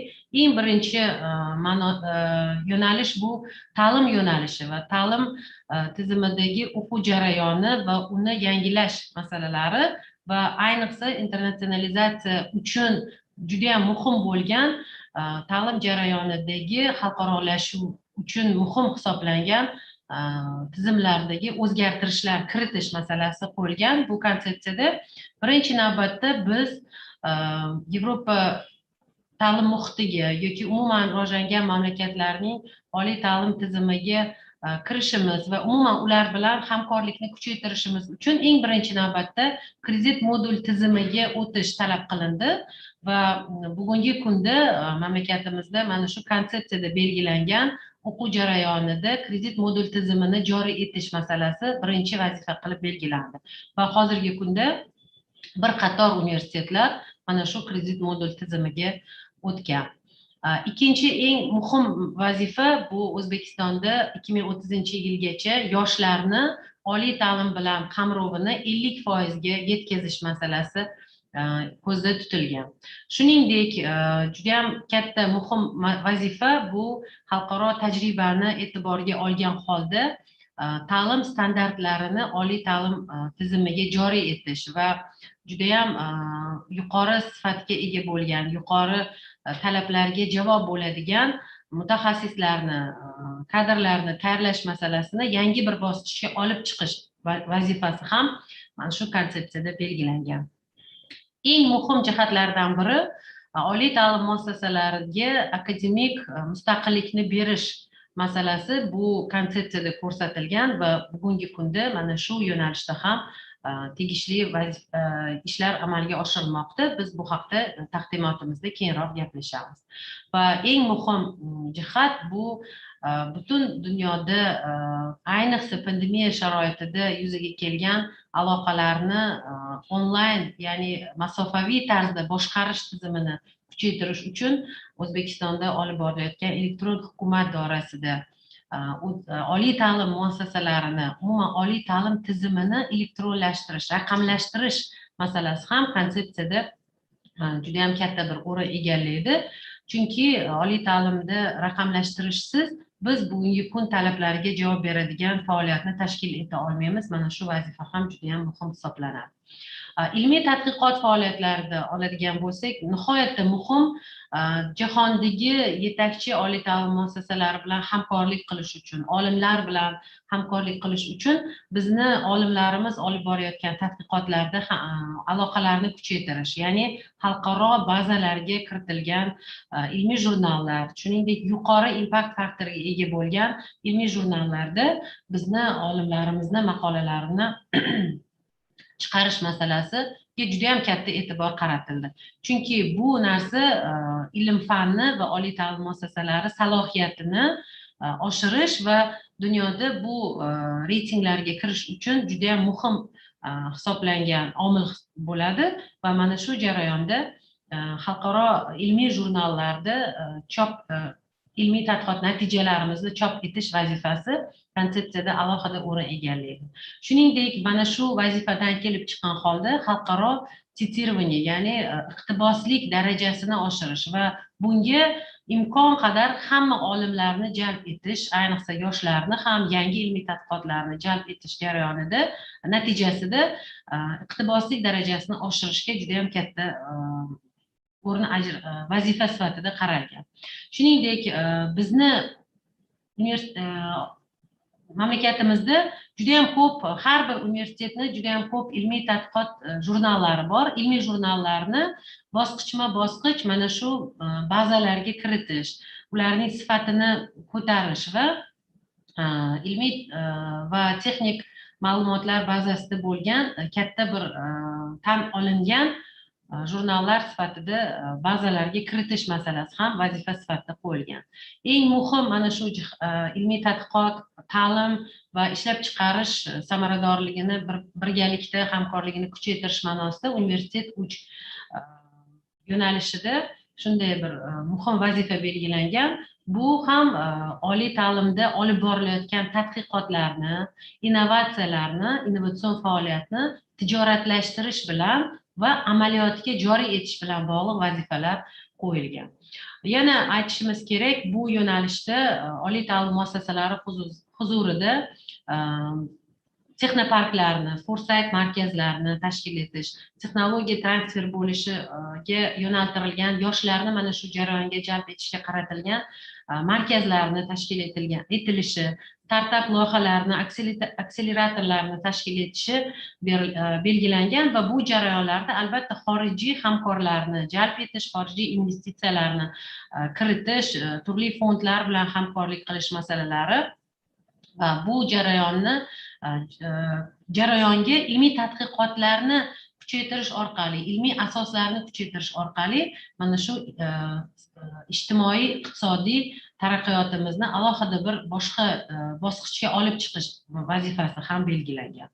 Alohida yo'nalish sifatida ta'siri kuchli bo'lgan bu ham ilmiy faoliyat, ham o'quv jarayonini kuchaytirishga hissa qo'shadigan yo'nalish bu infrastruktura hisoblanadi. Oliy ta'lim muassasalarimizda infrastrukturani kuchaytirish bu eng muhim masala hisoblanadi va aytib o'tishimiz kerak, konsepsiyada eng muhim jihat alohida xususiy yo'nalishni, davlat va xususiy sheriklikni kuchaytirish masalasi eng katta bir vazifa sifatida qo'yilgan. Chunki bu jarayon oliy ta'limda belgilangan konseptual vazifalarni amalga oshirishda juda ham katta omil bo'ladi. Ya'ni davlat va xususiy sheriklik asosida nimalar qilishimiz kerak va mana shu yo'nalishda ishlarni qanday olib borishimiz kerak, bunga alohida vazifalar belgilangan. Bu jarayonda ikkinchi jihat infrastrukturamizni kuchli bo'lishida albatta universitetlarning, oliy ta'lim muassasalarida investitsion muhitni kuchaytirish va jozibadorlikni oshirish masalasiga alohida e'tibor qaratilgan va bu yerda muhim infrastruktura yaratilmagan bo'lsa, biz ta'lim jarayoni bo'yicha ham ilmiy tadqiqotlar, ilmiy texnologiyalar bo'yicha ham agar xorijiy tajribani olib kirmaydigan bo'lsak va xorijiy investitsiyalarni kiritmaydigan bo'lsak, bu jihatdan orqada qolishimiz mumkinligi aniq va shuning uchun ham bu juda katta vazifa sifatida bizga belgilangan. Va eng muhim masala, biz juda ko'p yillar tajribalarni o'rgangan holda kelayotgan va amalga oshira boshlagan yo'nalishimiz bu oliy ta'lim muassasalariga moliyaviy mustaqillikni berish masalasi ham bosqichma-bosqich amalga oshirish ko'zda tutilgan. Juda ham katta yo'nalish bu konsepsiyada oliy ta'limda internatsionalizatsiya masalalariga qaratilgan vazifalar hisoblanadi. Bu ham bo'lsa O'zbekiston Respublikasini Markaziy Osiyoda mana shu xorijiy tajribani olib kirish, ilmiy va ta'lim jarayonlaridagi yangiliklarni umuman tizimli tarzda transformatsiya qilish bo'yicha alohida bir hubga aylantirish, ya'ni Markaziy Osiyodagi xalqaro hubga aylantirish masalasi ko'zda tutilgan. Bu ham nihoyatda muhim vazifa hisoblanadi, chunki regional jihatdan biz rivojlanib va o'zimizni ilmiy tadqiqot loyihalarimizni, ta'lim bo'yicha loyihalarimizni rivojlantirgan holda biz boshqa Yevropa mamlakatlari yoki boshqa dunyodagi rivojlangan mintaqalar bilan aloqalarimizni kuchaytirishimiz mumkin bo'ladi va birinchi navbatda mana shu loyihalarni Markaziy Osiyoda O'zbekiston bilan bog'liq holatda amalga oshirish uchun o'ziga xos vazifalar belgilangan va eng muhimi bu jarayonni natijasi sifatida 2030-yilgacha O'zbekiston universitetlaridan 10 tasi muhim hozirgi kunda xalqaro reyting hisoblangan QS reytingiga yoki Times Higher Education yoki boshqa xalqaro reytinglarda o'z aksini topishi, ya'ni mana shu reytinglarga 10 ta universitetimizda kiritilishi belgilangan. Shuningdek, 2 ta universitet flagman universitet sifatida u yerda kiritilishiga erishishimiz belgilangan va bu nuqtai nazardan ham mana shu vazifa barcha oliy ta'lim muassasalariga juda ham katta bir mas'uliyatni yuklaydi. Bu reyting tizimlariga kirish oson emas, lekin biz 2030-yilgacha shunday minimum talablarni konsepsiyada ko'rishimiz mumkin va bunga albatta intilamiz. Xo'p, demak, juda ko'p vazifalar belgilangan bu konsepsiyada va hozirgi kungacha qanday o'zgarishlar bo'ldi va oliy ta'lim tizimida qanday yangiliklar bor va qanday natijalar bor, shular haqida ozgina qisqacha to'xtalib o'tmoqchiman. Konsepsiyadan kelib chiqqan holda 19-yildan beri 20-yil, 21-yil mana yakuniga yetyapti, qanday ishlar amalga oshirilgan O'zbekiston ta'lim tizimida va konsepsiya bilan bog'liq holatda ishlar olib borilayotganini bir ikkita misollar bilan ko'rsatib bermoqchiman. Masalan, aytib o'tishimiz kerak, oliy ta'lim qamrovini oshirish uchun birinchi navbatda universitetlarni ko'payganini, universitetlarni miqdor jihatidan nihoyatda bir katta darajada oshganini ko'rishimiz mumkin. Masalan, 2017-yilda O'zbekistonda 77 ta oliy ta'lim muassasasi bo'lgan bo'lsa, 2021-yilda 152 taga yetganligini ko'rishimiz mumkin va bular orasida oxirgi yillarda mana shu konsepsiya bilan bog'liq undan keyin yaratilgan tashkil etilgan universitetlar bor. Ular orasida mana ko'rsatib o'tishimiz mumkin, qanday qilib o'zimizni universitetlarimizni hududlardagi filiallarini ochishdan tashqari chet el universitetlarining filiallarini ham ochishga erishilgan. 20 ta filial, bu chet el universitetlarining filiallari ochilgan bizni O'zbekistonda. Va shuningdek, boya aytilganidek, xususiy universitetlarni ochilishi yoki davlat xususiy sheriklik asosidagi faoliyatni tashkil etilishini nazarda tutadigan vazifalar doirasida 10 ta nodavlat, ya'ni xususiy universitetlarni ochilganligini aytishimiz kerak. Shuningdek, 2017-yilda yoshlarni oliy ta'lim bilan qamrovi 9% bo'lgan bo'lsa, bu yil bu ko'rsatkich 3 barobar oshgani va 28% ni tashkil etganligini guvohi bo'lyapmiz. Shuningdek, nihoyatda muhim internatsionalizatsiya jarayonlarida xalqaro hamkorlikda qo'shma dasturlarni, qo'shma ta'lim dasturlarini yoki ikki tomonlama diplomlarni berishga yo'naltirilgan dasturlarni joriy etilganligi nihoyatda muhim. Bu ham yangi O'zbekistondagi yangi bir loyihalar deyishimiz mumkin. 300 dan ortiq xalqaro xalqaro ta'lim loyihalari qo'shma ta'lim dasturlarini tashkil etib amalga oshirilayotganligi ham bu yaxshi ko'rsatkich hisoblanadi. Va bu yil 58 ta dastur, yangi dastur 22 ta xorijiy mamlakatlar bilan boshlanganligini kuzatishimiz mumkin. Shuningdek, bu konsepsiya ijrosi jarayonida mamlakatimizda bugungi kunda davlat ilmiy texnik dasturlari doirasida 529 dan ortiq, 530 dan ortiq deyishimiz mumkin, ilmiy tadqiqot loyihalarini davlat tomonidan mablag' bilan ta'minlanib amalga oshirilayotganini aytishimiz mumkin. Shuningdek, 27 ta universitetni Jahon banki tomonidan ajratilgan akademik innovatsiyalar fondini proyektlari doirasida 32 ta proyekt doirasida ishlarni amalga oshirayotganligini va ularga ajratilgan mablag' ham ko'rib turganingizdek kichkina emasligini ko'rishimiz mumkin. Bu loyihalar hozirgi kunda amalga oshirilyapti va monitoringi ham o'tkazilayotganligini bilamiz. 2021-yilda 23 ta oliy ta'lim muassasasida biznes akseleratorlari va yangi inkubatsion markazlarni ochilayotganligi bu yoshlarimizni mana shu jarayonlarda faollikka undaydigan va yangi ta'lim texnologiyalarini ishlab chiqarish bilan bog'liq umuman yangi innovatsiyalarni joriy etish uchun alohida bir ko'prik vazifasini o'taydigan markazlar sifatida ish faoliyatini boshlagani ham juda ham quvonarli hol. 18 ta universitetda esa texnologiyalar va innovatsiyalarni qo'llab-quvvatlaydigan markazlarni ochilganligi. Shuningdek, oxirgi yillarda juda ham bir texnika yo'nalishdagi, injineriya yo'nalishdagi yoki aniq fanlar yo'nalishdagi tadqiqotlarga katta e'tibor qaratilishi mana shu konsepsiya doirasida amalga oshirilmoqda va fizikaga yo'naltirilgan alohida tashkilotlar aro alohida tadqiqot va trening markazini ochilganligi ham juda ham yangilik bo'ldi deyishimiz mumkin. 20-yilda mana ko'rib turganingizdek, hozir 20-yil natijalari reytinglarda e'lon qilinyapti. Mana kechagina milliy reytingimiz ham e'lon qildi oliy ta'lim muassasalari bo'yicha.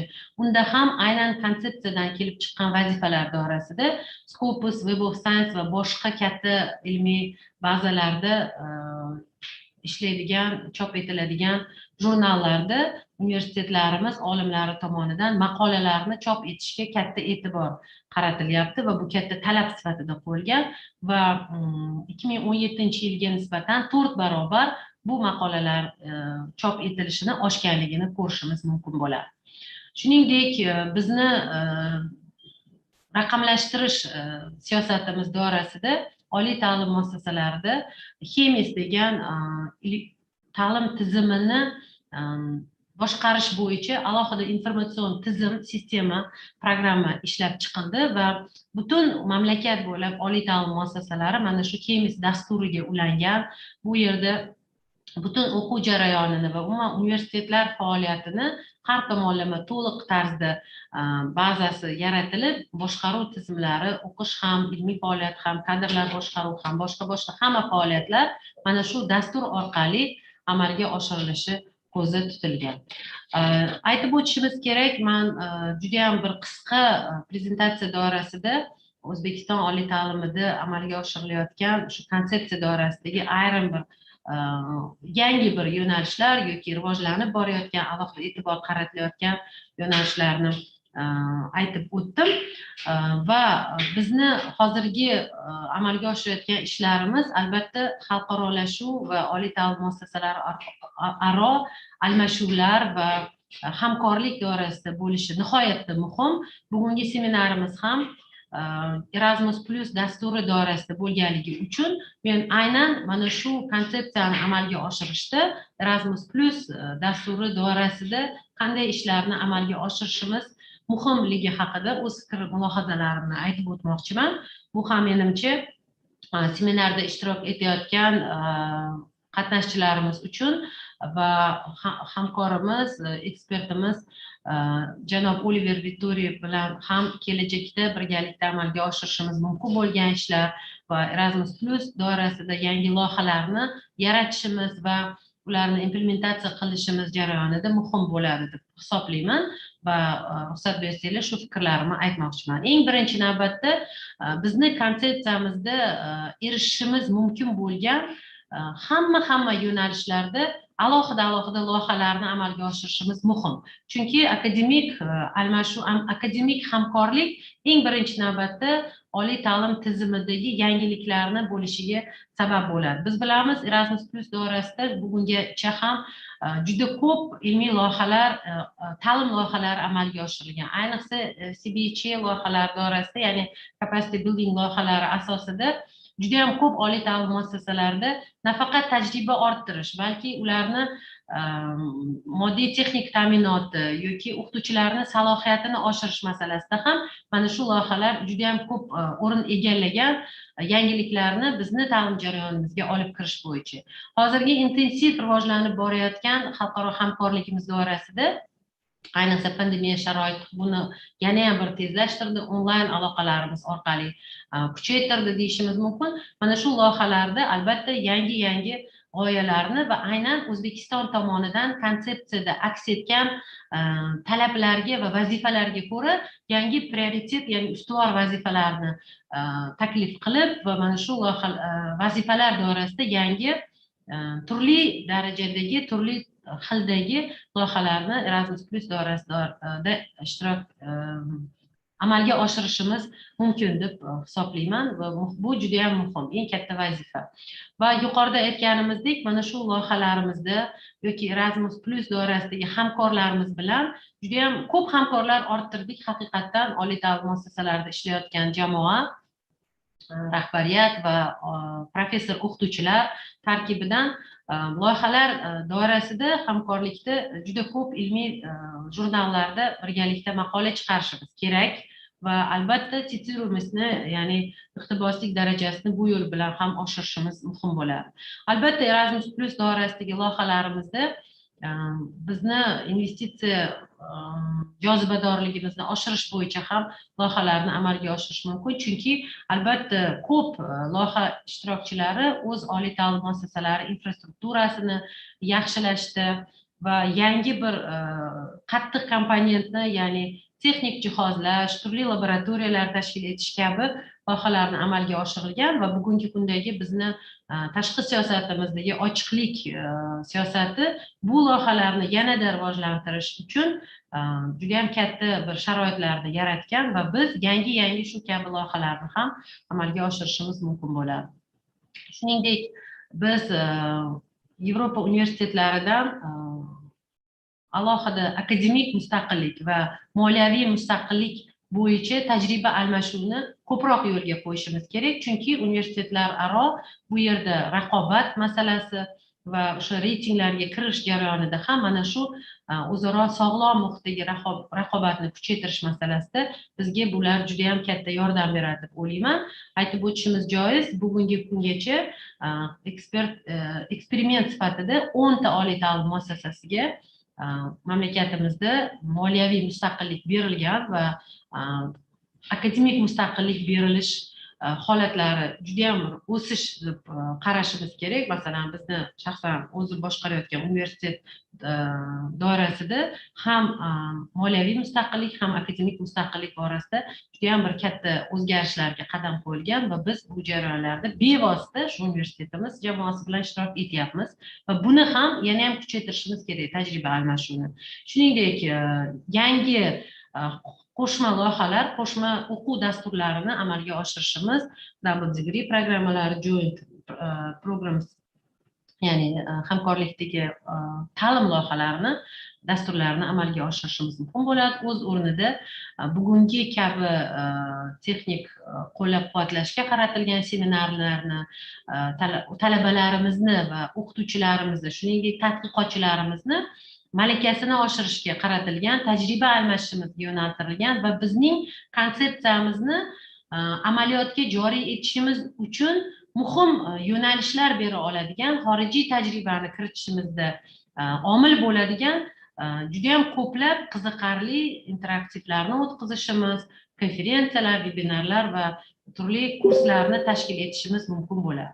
Bu kabi loyihalar, bugungi kabi seminarlarimiz albatta oliy ta'limni 2030-yilgacha rivojlantirish ko'rsatkichlariga erishishimizda o'ziga xos muhim bir vazifani bajaradi deb o'ylayman va fursatdan foydalanib mana shu seminarni tashkil etgan Erasmus Plus ofisiga, milliy ekspertlar jamoasiga, barcha ishtirokchilarga minnatdorchilik bildirmoqchiman. Xususan yevropalik hamkorimiz Oliver Vittori janoblari ekspertimizga ham bizga bergan juda ham ko'p tavsiyalari va tajribalarini o'rtoqlashganlari uchun alohida minnatdorchilik bildirmoqchiman.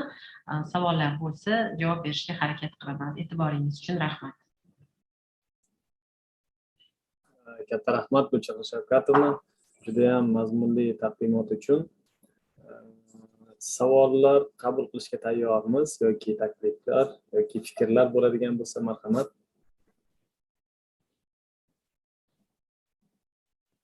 Chatda yozishinglar mumkin yoki mikrofoninglarni yoqib bemalol fikr bildirishinglar mumkin. Menimcha Qudratxon aka, bizni o'zbekistonlik qatnashayotgan seminar ishtirokchilari bu konsepsiyamiz bo'yicha juda ham ko'p ma'ruzalarni eshitishgan va bevosita har bir ishtirokchi o'zini oliy ta'lim muassasasi doirasida mana shu konsepsiyani amalga oshirish jarayonida ishtirok etyapti. Hammamiz faol bo'lishga harakat qilyapmiz, chunki yangi O'zbekiston albatta yangi ta'lim tizimida katta o'zgarishlar bo'lishi kutilyapti va biz jarayonda ishtirok etyapmiz. Agar bizni hamkorimizda savol bo'ladigan bo'lsa, albatta men javob berishga harakat qilaman. O'z o'rnida o'zimizda mahalliy ishtirokchilardan ham. Demak, chatda nima deb aytildi hozir? Professorimiz yozib savollar yo'q ekan. Katta rahmat. Juda ham yaxshi taqdimot bo'lganligi haqida yozibdilar. Demak, ishtirokchilarimiz bundan xabardor va agar savollar, takliflar bo'lmasa, sizga yana bir bor katta rahmat. Qimmatli vaqtingizni ajratib ishtirok etganingiz uchun. Biz ishtirokchilarimizdan iltimos qilamiz, 1 soatlik tanaffusdan so'ng yana xuddi mana shu link bilan yoki link onlayn qolishingiz mumkin. Mana shu yerda davom ettiramiz. Navbatda yana 2 ta taqdimotimiz bor. Bunda professor Vittori ta'lim sifatining ko'rsatkichlari va ta'limda o'rganishda sifatga tegishli bo'lgan jarayonlar, jihatlar haqida to'xtalib o'tadilar. Shuning uchun o'ylaymanki, kunning ikkinchi yarmida ham juda ham sermazmun taqdimotlarga boy bo'ladi. Va albatta ishtirokchilarimizni faol bo'lishga chaqirib qolamiz.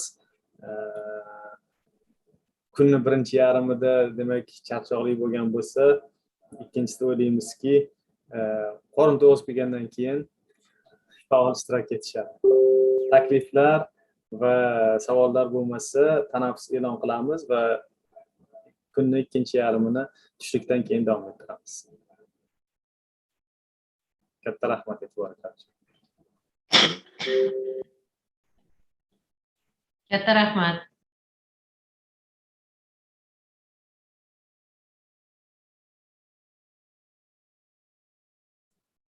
Kechirasiz, bizda Shirin, Yalgash va qo'llarini ko'taryaptilar. Agar savol bo'ladigan bo'lsa, marhamat. Savol yoki fikr bo'ladigan bo'lsa.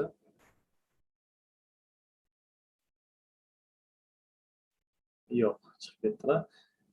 Adashmovchilik bo'lgan bo'lsa kerak. Rahmat e'tiboringlar uchun. Demak, tushlikdan keyin ko'rishguncha.